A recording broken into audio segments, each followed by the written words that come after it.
کہ جب بھی کبھی آپ کو بھوک کم لگے, نیند نہ آئے, کمزوری ہو, تو آپ گردوں کے ٹیسٹ بھی ضرور کروائیں. تو ہم سب, میں ایک ہی بات اکثر اپنے پروگراموں میں کرتا ہوں, کہتا ہوں کہ آپ اپنا ایک ٹیسٹ ہوتا ہے RFT, وہ ہم سب کو کروانا ہے, رینل فنکشن ٹیسٹ. وہ مجھے بھی کروانا ہے, وہ آپ کو بھی کروانا ہے, جو ہمارے ناظرین پروگرام دیکھ رہے ہیں ہم سب کو کروانا ہے, تاکہ ہمیں ہر وقت پتہ چلتا رہے کہ ہماری کیا پوزیشن ہے, ہمارے گردے کتنے کام کر رہے ہیں, ہمارا بلڈ میں یوریا کتنا ہے, کریٹینائن کتنا ہے. اور شوگر والے لوگ ہیں, خاص طور پر جن کی شوگر ہائی رہتی ہے, وہ ضرور خیال کریں اپنے, یہ ٹیسٹ ضرور کروائیں, اپنی شوگر کو کنٹرول میں رکھیں, اپنے بلڈ پریشر کو کنٹرول میں رکھیں. اچھا ڈاکٹر صاحب, آپ نے یہاں پر بات کی ہے ٹیسٹ کی, تو یہ ٹیسٹ جو ہے ہمیں مطلب کتنے عرصے تک کروانا چاہیے, مطلب کیا ڈیوریشن رکھنی چاہیے, کہ ہمیں 1 مہینے بعد کروانا چاہیے, 2 مہینے بعد, یا سال میں 1 دفعہ کروانا چاہیے؟ سال میں کم از کم 1 دفعہ ضرور کروانا چاہیے. اور جو شوگر والے پیشنٹ ہیں ان کو جو ہے وہ 6 ماہ بعد کروانا چاہیے, یا جن کا بلڈ پریشر ہائی رہتا ہے وہ ہر 6 ماہ بعد کرواتے رہیں. ٹھیک ہو گیا. اچھا ڈاکٹر صاحب, یہاں پر آپ نے بات کی تھی کہ صاف پانی کے استعمال کی نہ ہونے کی وجہ سے بھی جو ہے ہم گردوں کی بیماری میں مبتلا ہوتے ہیں. تو اگر ہم آج کل دیکھیں تو صاف پانی جو ہے میسر آنا بہت مشکل ہے, اور اگر کوئی صاف پانی ہے بھی تو ہمیں نہیں پتا کہ وہ پانی کیمیکل سے پاک ہے یا نہیں ہے. تو کیا یہ بھی ایک وجہ ہے کہ آج کل جو ہے گردوں کی بیماری جو ہے وہ تیزی سے بڑھ رہی ہے؟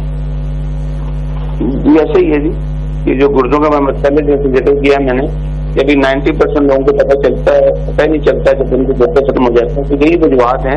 تو ہم سب کو سب سے پہلے کہ پانی کا جو ہے, بے شک گرمیاں ہوں سردیاں ہوں, گرمیوں کے اندر کم از کم 12 گلاس پانی لینا چاہیے, اور سردیوں کے اندر کم از کم 6 سے 8 گلاس پانی کا استعمال رکھنا چاہیے.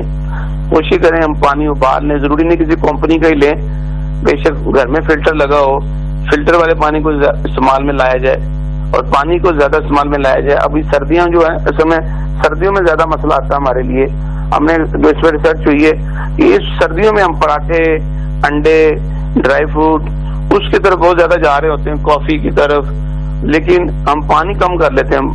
ہمیں کوشش کرنی چاہیے, قہوہ ہوتا ہے یہ جو ہمارے نومبر, دسمبر, جنوری, فروری, مارچ تک یہ 5 ماہ میں ہمیں کوشش کرنی چاہیے کہ ہمیں ایک قہوہ ہے سفید زیرہ, سونف اور سبز الائچی, اس کا قہوہ بنا کے دن میں 3-4 دفعہ کم از کم پینا چاہیے, چائے کی نسبت, کافی کی نسبت. یہ قہوہ بہت اچھی چیز ہے. بہرحال ہمیں الکلائن پہ آنا ہے. اگر ہم چاہتے ہیں کہ ہمارے گردے سیف رہیں, ہم ڈیلسی سے بچے رہیں, بڑی پریشانی سے بچے رہیں, تو ہمیں ایسڈ والی خوراک کو کم کرنا ہے, اور الکلائن والی خوراک کو لائف میں زیادہ لانا ہے. جیسے آج کل میٹھے آئے ہوئے ہیں, میٹھوں کو پوچھا جائے, ایک قہوہ پیا جائے, پپیتے کو شامل کریں لائف میں, آڑو کو, کلونجی ہے, شہد ہے, سرکے کو لائف میں لائیں. وہ چیزیں جو ہمارے پیارے نبی پاک کو پسند تھی, اگر اس کو ہم دیکھ لیں تو ہم بے شمار بیماریوں سے بچ سکتے ہیں. انہوں نے بہت زیادہ الکلائن والی چیزوں کو زندگی میں شامل رکھا ہے. اب ہم یہ جو سب سے چکن آ گیا ہے, ہمارے بچے سوار میں برگر اس طرح کی بے شمار چیزیں کھا رہے ہیں, اس سے ان کے ہارمون چینج ہو رہے ہیں. یہ بھی ایک بہت بڑی وجہ بن رہی ہے گردے خراب ہونے کی. ہم بہت زیادہ کھاتے ہیں لیکن ہم اس کو برن نہیں کرتے, ایکسرسائز نہیں کرتے, ورزش نہیں کرتے. ہم سب کو کوشش کرنی چاہیے تھوڑی دیر اپنے آپ کو دینی ہے, 10 سے 15 منٹ برن کرنا ہے, ورزش کرنی ہے, ایکسرسائز کرنی ہے.